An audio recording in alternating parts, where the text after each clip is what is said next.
Mi esposa tuvo un bebé con mi hermano y quieren mi dinero porque me va mejor. Todo comenzó poco después de que mi hermano se fue a vivir con nosotros. Estaba pasando por una mala racha económica y lo acogimos en nuestra casa para apoyarlo mientras se reponía. Al principio todo parecía ir bien, pero con el tiempo comencé a notar algunas señales inquietantes que me hacían sospechar que algo turbio ocurría entre él y mi esposa. Recuerdo una noche en particular en la que llegué antes a casa del trabajo. Normalmente Sara, mi esposa, ya estaba ahí preparando la cena. Pero esa tarde todo estaba en silencio y las luces apagadas. Llamé a sus nombres un par de veces pero nadie respondió. De pronto, alcancé a escuchar unos leves gemidos y ruidos provenientes del cuarto de huéspedes donde se quedaba mi hermano. Al inicio pensé que tal vez estaría viendo una película inapropiada o algo así. Pero conforme me fui acercando, los ruidos se hicieron más fuertes e inconfundibles. Eran los inequívocos sonidos del sexo. Abrí la puerta de golpe y la escena que encontré heló mi sangre por completo. Mi esposa estaba desnuda y encima de mi hermano en la cama, en pleno acto sexual. Ambos voltearon hacia mí con expresiones de horror en sus rostros, congelados por haber sido descubiertos de la peor manera. Por unos instantes todo fue silencio absoluto, como si el tiempo se hubiera detenido. Luego la conmoción inicial me hizo estallar en gritos y reclamos airosos. ¿Cómo era posible que me hicieran esto? En mi propia casa. Con mi propio hermano de sangre. Era una traición tan vil y humillante que al principio no podía procesarla. Mi hermano rápidamente se vistió y huyó de la casa, no sin antes gritarme una disculpa inútil. Sara en cambio permaneció ahí, llorando desconsoladamente e imploraba mi perdón una y otra vez. Pero en ese momento estaba tan cegado por la ira y el dolor, que ni siquiera podía dirigirle la palabra. Pasaron algunas semanas antes de que pudiéramos hablar de frente y con calma sobre lo sucedido. Sara se deshizo en disculpas y prometió una y mil veces que su aventura con mi hermano había sido un gravísimo error del cual se arrepentía con todo su ser. Me juró que me amaba solo a mí y que no volvería a ocurrir jamás. Por mi parte, aunque la amaba profundamente, la sola idea de reconciliarme y volver a tocarla después de que estuvo íntimamente con otro hombre, y ni más ni menos que mi hermano, me resultaba repugnante. La herida que me había infligido era demasiado grande y ya no podía verla con los mismos ojos. Decidí que lo mejor era separarnos de manera definitiva. Sara se vino abajo por completo y me rogó, literalmente de rodillas, que no la dejara, que tenía que perdonarla. Pero yo ya no confiaba en su palabra, sus lágrimas y promesas me parecían tan vacías. Lo que siguió después fueron meses y meses de una separación inmensamente dolorosa. Siempre creí que nos amamos de verdad, por lo que la separación fue larga, complicada y amarga. Tuvimos que dividirnos todos los bienes que habíamos acumulado a lo largo de nuestro matrimonio, así como enfrentar la ausencia del ser amado día con día. Una de las cuestiones más difíciles fue la pensión alimenticia que Sara comenzó a exigirme. Alegaba que como yo tenía un mejor trabajo y más ingresos, ella merecía una compensación económica considerable por parte mía tras el divorcio. Sus exigencias me parecían completamente desproporcionadas y hasta cierto punto crueles, como si quisiera drenarme al máximo como una venganza adicional por haberla dejado. Recuerdo una audiencia particularmente tensa en la corte donde su abogado, con un cinismo que me dejó estupefacto, argumentó que Sara merecía una pensión adicional por su embarazo de gemelos. Afirmó que los hijos que esperaba, siendo míos biológicamente, también tendrían derecho a manutención por parte mía, aunque el otro padre fuera mi propio hermano. Lo que ellos no sabían era que, noches después de descubrir la infidelidad, me realicé pruebas médicas para corroborar que efectivamente el embarazo de Sara no fuera mío.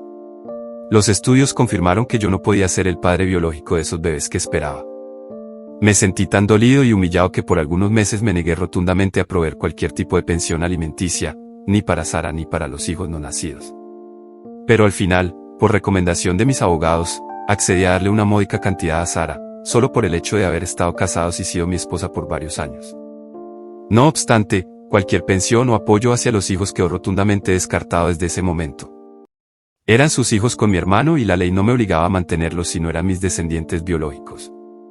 Esos gemelos terminaron naciendo y nunca pude reconocerlos como familia, por mucho que Sara insistiera en que al menos los tratara como si fueran mis sobrinos. Simplemente el engaño y la traición habían sido demasiado graves y me impedían concederles cualquier tipo de estatus familiar. Para mí básicamente eran hijos de dos extraños con quienes ya no me unía ningún lazo. Por años, Sara batalló legal e incansablemente para que al menos les otorgara una pensión alimenticia como tíos de esos niños. Sus abogados arguían toda clase de interpretaciones y estrategias legales para obligarme. Pero siempre los tribunales terminaban fallando a mi favor. Lo único que acepté fue comprarle una vivienda económica a Sara y mis sobrinos, una casa pequeña y modesta para que tuvieran un lugar donde vivir. No lo hice por ninguna obligación legal, simplemente por un remanente de cariño que aún le guardaba a la mujer con quien compartí gran parte de mi vida. Fuera de eso, me negué rotundamente a proveer cualquier otro tipo de manutención. Ese sería el cierre definitivo e inamovible de ese doloroso capítulo de mi vida. Los años siguientes a mi divorcio fueron sumamente difíciles en todo sentido. Por más que intentaba rehacer mi vida, la traición de Sara y mi hermano era una herida que no terminaba de sanar. Tenía periodos en los que parecía estar bien, pero luego venían las recaídas donde me hundía en la amargura y la depresión. En el fondo, todavía albergaba la esperanza tonta de que Sara recapacitaría, admitiría su gran error y suplicaría mi perdón para que regresáramos. Pero eso nunca ocurrió. Por el contrario, conforme pasaban los años, su actitud hacia mí se fue volviendo más hostil e ingrata. Cada vez que teníamos que vernos por algún trámite legal o revisión de la pensión alimenticia que le daba, Sara aprovechaba para reclamarme y echarme en cara que no estuviera apoyando económicamente a los que decía eran mis sobrinos. Los abogados no cesaban de buscar formas de obligarme a otorgarles una pensión, pero una y otra vez los jueces fallaban a mi favor. En una ocasión particularmente tensa, Sara explotó frente a mí diciéndome que era un hombre miserable y ruin por negarme a proveer para mis supuestos sobrinos. Que era prácticamente su obligación moral porque al final de cuentas la sangre llama. Sus reclamos fueron tan viles que perdí los estribos por completo y le grité que jamás los reconocería como familia porque eran los hijos de la infidelidad que tanto daño me había causado. Sus palabras me dolieron en lo más profundo porque, aunque ya no la amaba como esposa, una parte de mí todavía la extrañaba y hubiera querido al menos tener una relación cordial por todos los años que compartimos. Pero era evidente que ya solo me guardaba rencor y poco le importaba lo que yo hubiera sufrido por su engaño. A partir de ese momento, las cosas se tornaron aún más ásperas entre nosotros. Sara ya no solo exigía la pensión alimenticia por la ley, también comenzó a pedir compensaciones adicionales por supuestos daños emocionales y psicológicos que le habría causado mi abandono. Por mi parte, yo también inicié procesos legales para eliminar de una vez por todas cualquier tipo de pensión que le daba, alegando que no tenía ninguna obligación con ella. Durante este tiempo, mi vida personal era un desastre. Trabajaba sin descanso para tratar de sofocar mis penas, pero nada llenaba ese hueco de la soledad.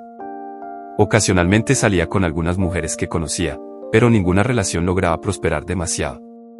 Creo que en el fondo todavía guardaba muchos rezagos de desconfianza y temor a ser traicionado nuevamente.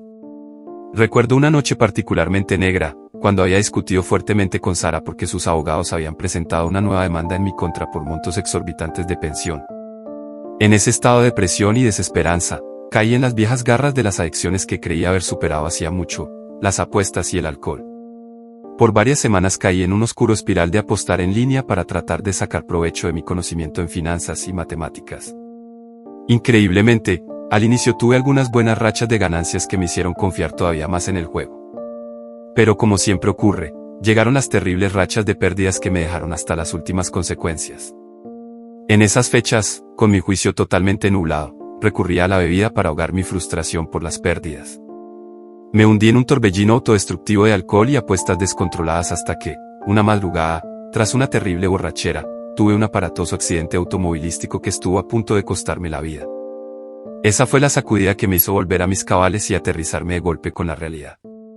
En el hospital, postrado en cama con múltiples fracturas y heridas graves, comprendí lo bajo que había caído y que necesitaba ayuda urgente antes de terminar arruinando mi vida por completo.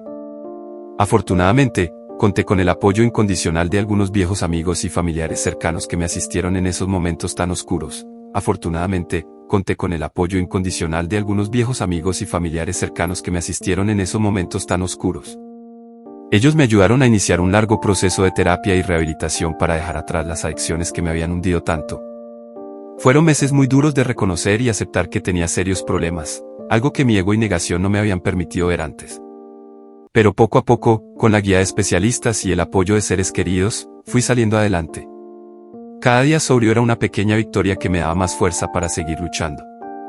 Durante esta época, tomé la muy difícil decisión de separar mi caso por completo de Sara y sus hijos, sin importar las potenciales consecuencias legales. Simplemente tenía que cortar ese vínculo de amargura y rencor de raíz para poder sanar por completo. Mis abogados respetaron mi decisión y procedieron a cancelar todos los procesos pendientes relacionados con ella. Fue una sensación muy liberadora cuando finalmente pude deslizarme de las amarras del pasado y esa relación tóxica. Por primera vez en años, me sentía ligeramente más ligero, como si un gran peso comenzara a quitarse de mis hombros. Claro, el proceso para sanar por completo aún era largo, pero al menos tenía un punto de partida. Conforme fui avanzando en mi rehabilitación, redescubrí muchos aspectos de mi vida que había dejado de lado por el dolor y las adicciones. Retomé algunas viejas aficiones como la jardinería y también empecé a involucrarme más en obras de caridad y labor comunitaria. Esas actividades me recordaron lo gratificante que era aportar algo positivo al mundo. En una de esas labores comunitarias conocí a Lucía, una mujer tan bondadosa y llena de luz que poco a poco fue despertando mi interés más allá de lo fraternal. Tras varios meses de estrechar nuestra amistad, finalmente reuní el valor para expresarle lo que sentía por ella. Para mi deleite, descubrí que ella también albergaba sentimientos muy profundos hacia mí. Iniciar una nueva relación amorosa en ese punto de mi vida fue un enorme reto. Todavía cargaba con mucha desconfianza y temores por las heridas del pasado. Lucía fue sumamente comprensiva y paciente conmigo, escuchando con atención cada vez que le compartía mis traumas e inseguridades para batallar contra ellos juntos. Poco a poco, su amor sincero e inquebrantable fueron diluyendo esas viejas ataduras hasta que finalmente me sentí completamente libre y listo para entregarme nuevamente en cuerpo y alma. Lucía se convirtió en mi compañera ideal, mi otra mitad con la que reconstruí las ganas de vivir y ser feliz. Un día, tras casi 2 años de una relación verdaderamente plena, tomé la decisión de pedirle matrimonio a Lucía. Ella aceptó entre lágrimas de emoción. Nuestra boda fue una celebración muy emotiva e íntima, compartida solo con nuestros seres más cercanos y queridos. En ese momento, con Lucía junto a mí, pude darme cuenta de lo lejos que había llegado para reconstruirme como persona.